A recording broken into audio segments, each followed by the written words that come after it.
अस्सलाम वालेकुम दोस्तों, पटेल एकेडमी में आपका स्वागत है। आज हम लेकर आए हैं 2013 का क्वेश्चन पेपर, जिसमें आज हम पार्ट 4 एनवायरमेंटल स्टडी की तमाम 30 क्वेश्चन विद आंसर के साथ देखने वाले हैं। तो वीडियो को एंड तक ज़रूर देखिए। चलिए हम शुरू करते हैं।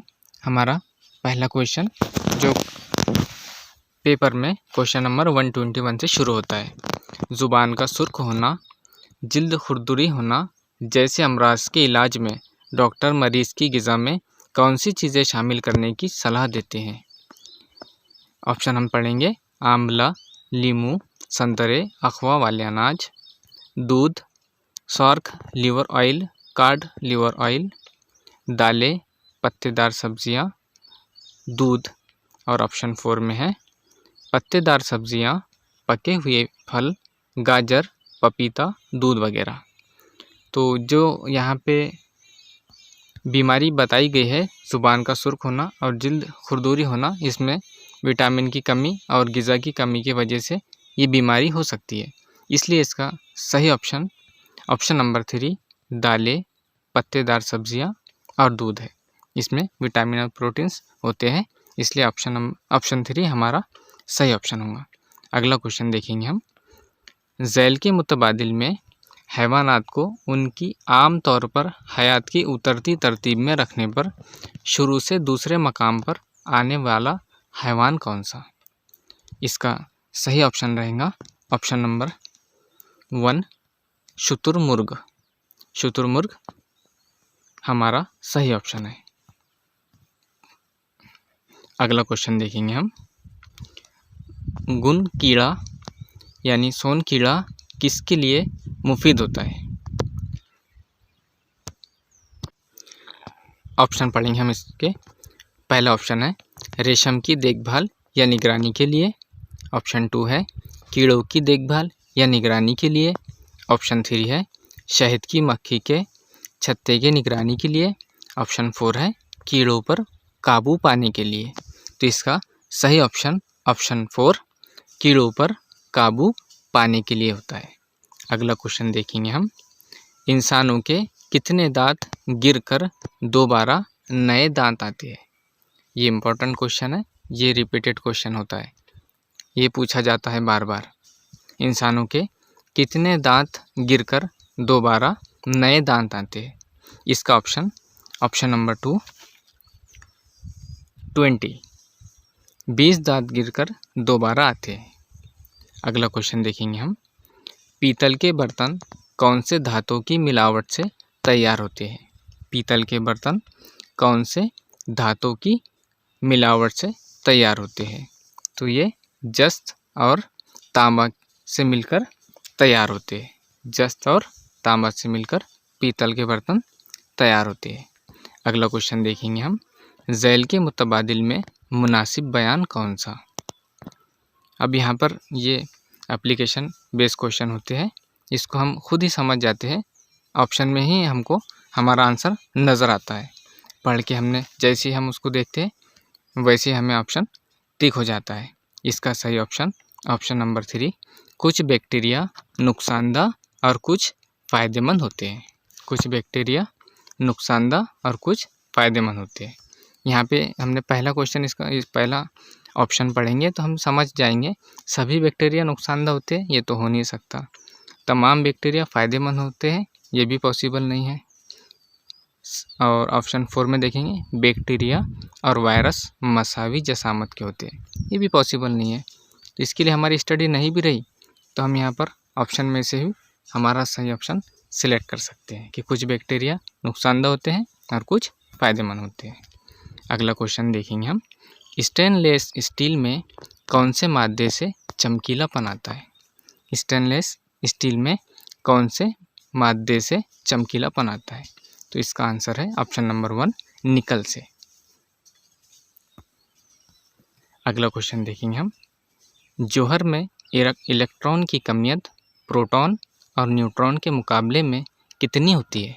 जौहर में इलेक्ट्रॉन की कमियत प्रोटॉन और न्यूट्रॉन के मुकाबले में कितनी होती है। इसका सही आंसर ऑप्शन नंबर 2 बहुत ही कम होती है।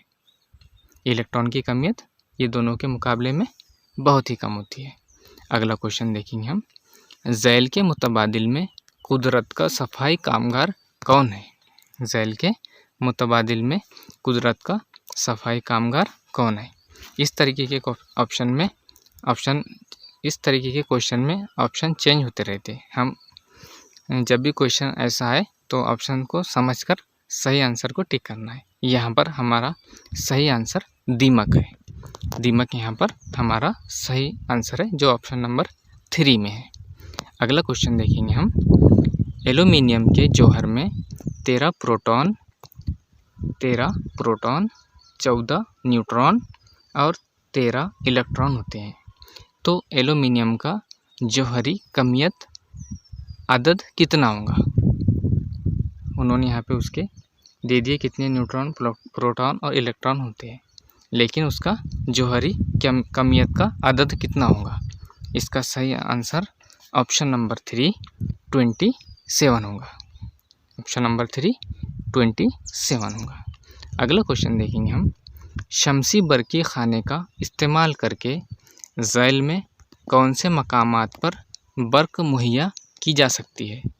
शमसी बरकी खाने का इस्तेमाल करके ज़ैल में कौन से मकामात पर बर्क मुहैया की जा सकती है? अब यहाँ हम इसके ऑप्शन पढ़ेंगे। खला के मस्नूई सैयारे, दवाओं को महफूज रखने के लिए, बरकी गरमाला, बावर्ची खाने में। और ऑप्शन 5 है दूर दराज के इलाकों में पानी सींचने वाले पंप। अब यहाँ इसके 5 ऑप्शन हैं और 5 ऑप्शन में भी 4 ऑप्शन और दिए गए हैं कि सिर्फ A B C और D, सिर्फ B C D और E, और ऑप्शन 4 है तमाम A B C D और E। इसका सही ऑप्शन नंबर 4 तमाम A B C D और E है। महा TD में अगरचे ऐसे 2-3 क्वेश्चन आते हैं जिनके ऑप्शन 5 हो और उनके बाद में भी उनके 4 ऑप्शन हो, तो ज़्यादातर या तो तमाम आएगा या फिर इनमें से कोई भी नहीं आएगा। यहाँ का ऑप्शन, ये जो इसकी ट्रिक है, A B C D और E तमाम है। अगला क्वेश्चन देखेंगे हम, आलमी यौम सेहत कौन से दिन मनाया जाता है? आलमी यौम सेहत कौन से दिन मनाया जाता है? इसका सही ऑप्शन आपको कमेंट में देना है। इसका सही ऑप्शन आपको कमेंट में देना है। हम इसके 2-3 ऑप्शन आपको बता देते हैं कि ऑप्शन नंबर 1 22 अप्रैल को अर्थ डे मनाया जाता है, यानी पृथ्वी दिवस, अर्थ डे। और 28 फरवरी को नेशनल साइंस डे मनाया जाता है, 28 फरवरी को। और 10 जून को वर्ल्ड आई डोनेशन डे मनाया जाता है। और इसका ऑप्शन आप करेक्ट ऑप्शन कमेंट में देने वाले हैं। अगला क्वेश्चन देखेंगे हम, राज्य विज्ञान शिक्षण संस्था इदारा कहाँ पर है? राज्य विज्ञान शिक्षण संस्था इदारा कहाँ पे है?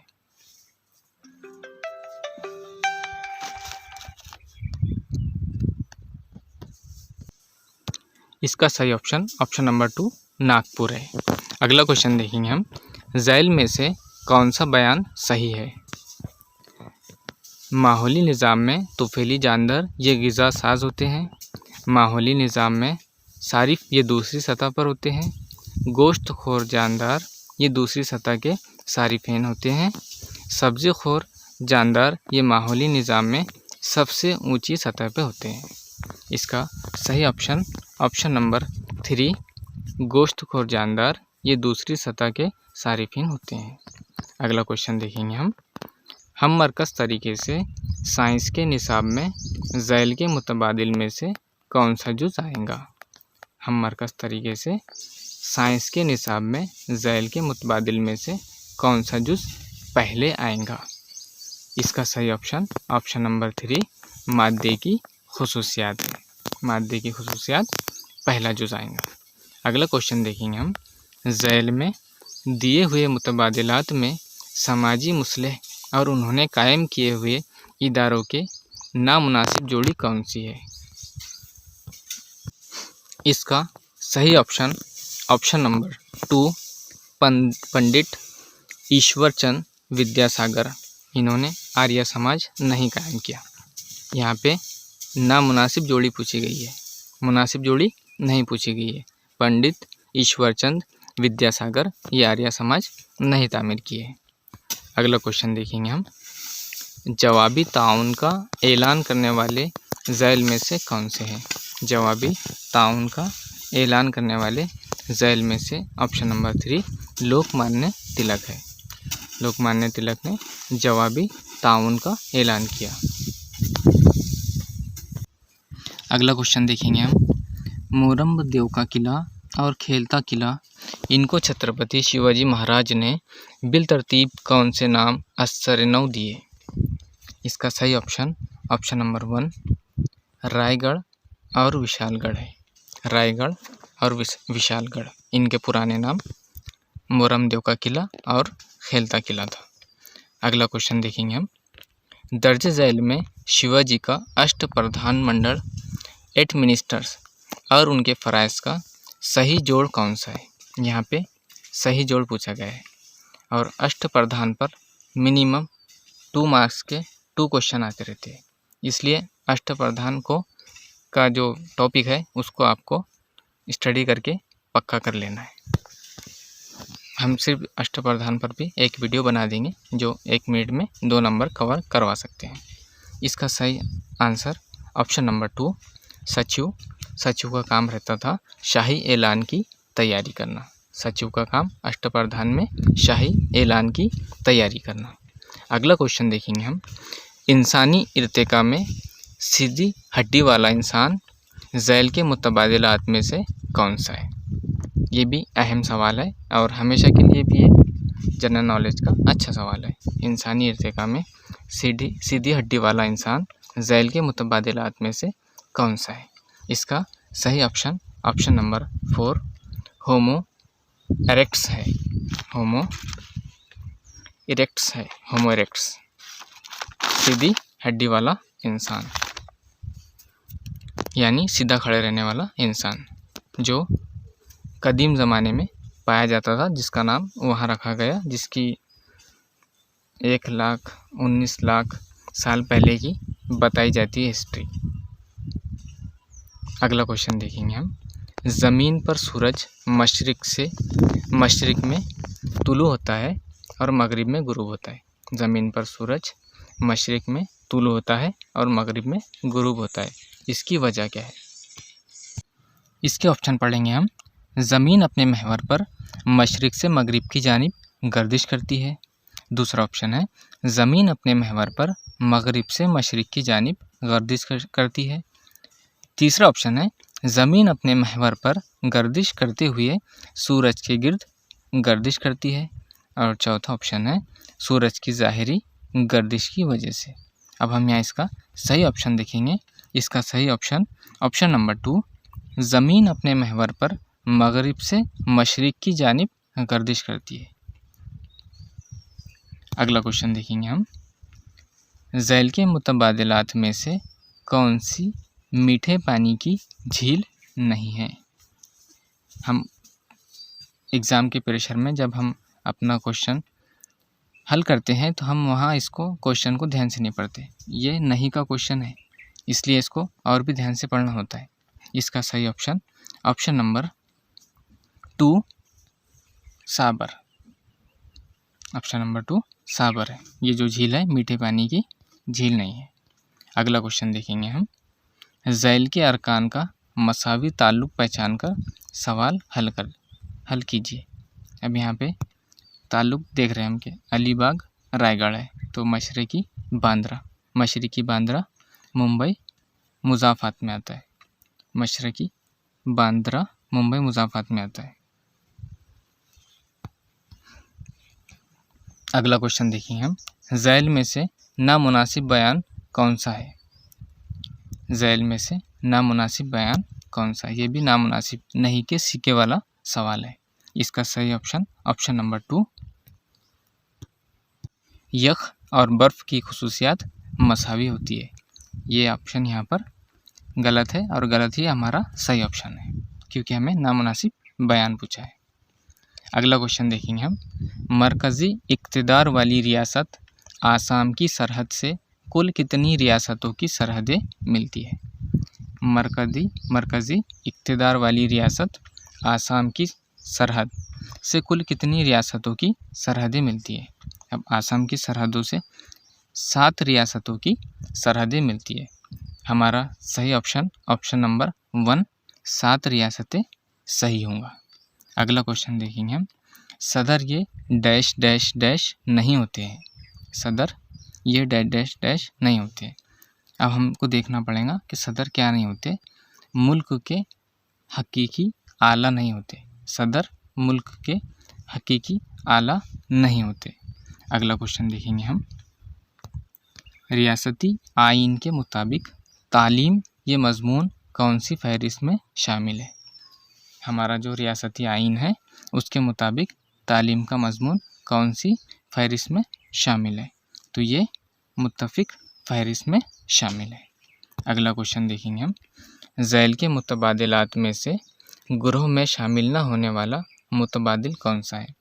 ज़ैल के मुतबादिलात में से गुरोह में शामिल न होने वाला मुतबादिल। अब यहाँ देखेंगे हम गुरोह से अलग, ये ग्रुप से अलग मुतबादिल कौन सा है? तो यहाँ पर ऑप्शन नंबर 2 आलमी कारोबारी तंजीम WTO ये ग्रुप में शामिल नहीं है, इनसे अलग है। अगला क्वेश्चन देखेंगे हम। तारीख़ मज़मून की सलासी तंजीम के मुतालिक ज़ैल में से कौन सा बयान सही है?